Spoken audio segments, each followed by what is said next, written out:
Hey y'all, so I'm here at my girlfriend's house, and it's kind of a bummer that I'm here because they don't have internet access here, and so I can't use any of my amazingly cool devices to do anything.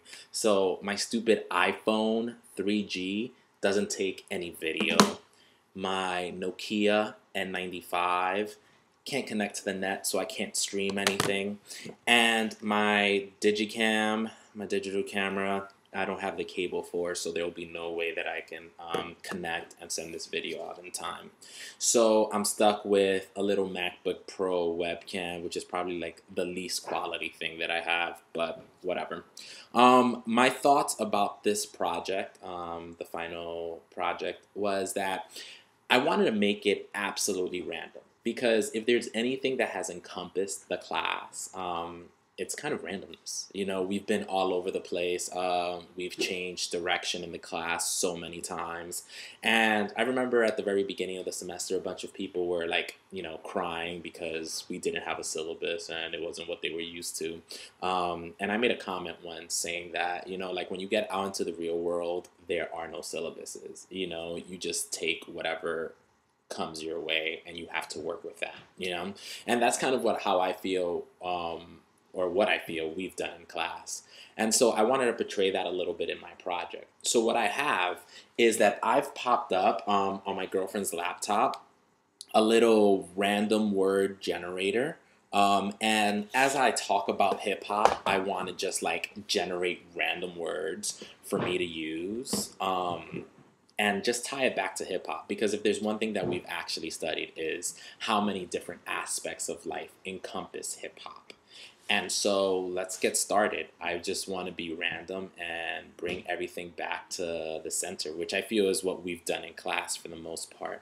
So, first word, attach. I think that as a demographic in our class, that's one thing we have in common.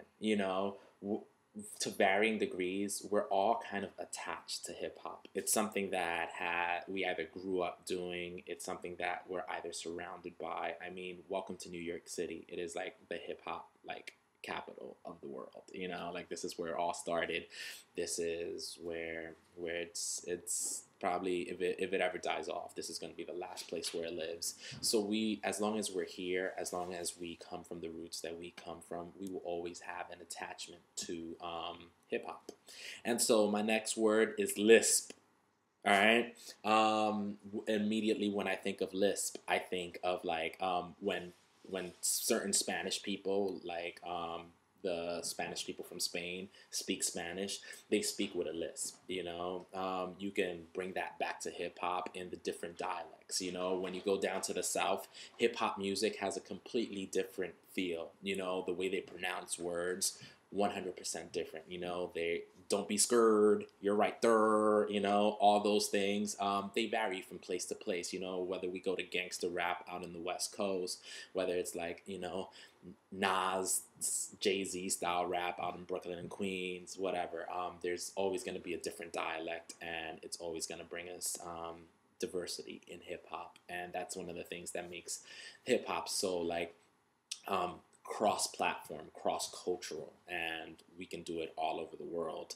We saw it when we played that Arab Money song. First we played the Busta Rhymes version, and then we played the version by, the Arab rapper that kind of like countered him. And that was actually really cool to see how people like flip that around.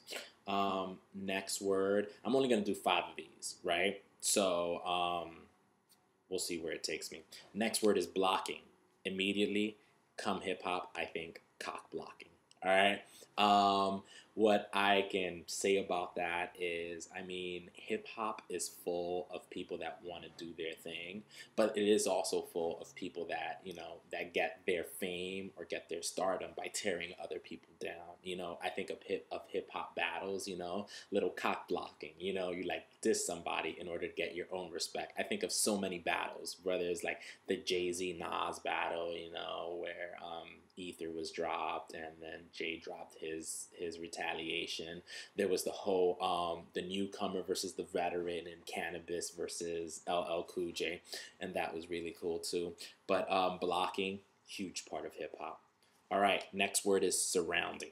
Surrounding, hip hop has so much that surrounds it. You know, we surround hip hop. We kind of protect hip hop by surrounding it. You know, it's kind of like an insider's club, but it's accessible to anybody. You know, you just have to um, you just have to pay your dues. You know, you gotta listen to the music, you gotta live the lifestyle, you gotta just apply it into your life. You know, hip hop is like, you know, it's like somebody waiting with open arms, and anybody can come to hip hop. And my last word is card. That's a tough one. I'm immediately thinking about like getting carded at, you know, like a bar. If you're going to a bar or a club, you get carded. We need to see ID, you know. And I think that there's some authenticity to hip hop where, to an extent, we need to see ID. You know, there's so many people, and I think Joe, was it Joe? Yeah, Joe was talking about like people that just like fake the funk, and you know, just like do whatever, you know, they see other people doing. You know, dude saying, you know, oh, tight jeans, that's whack. You know, then 2 weeks later he's like strolling down the block in some tight jeans. You know, you got to get carded. There needs to be some authenticity to hip hop, and that's one of the things that's like ever so important for us in the hip hop community, in the hip hop generation. Authenticity. Well, what I wanted to do with this video was simply to kind of be a little random, but tie everything back into hip hop. And I wanted that to be symbolic, or a portrayal of what this semester's been like in Professor Gaunt's class. And so I leave you with this. This is Ed Felix. Peace.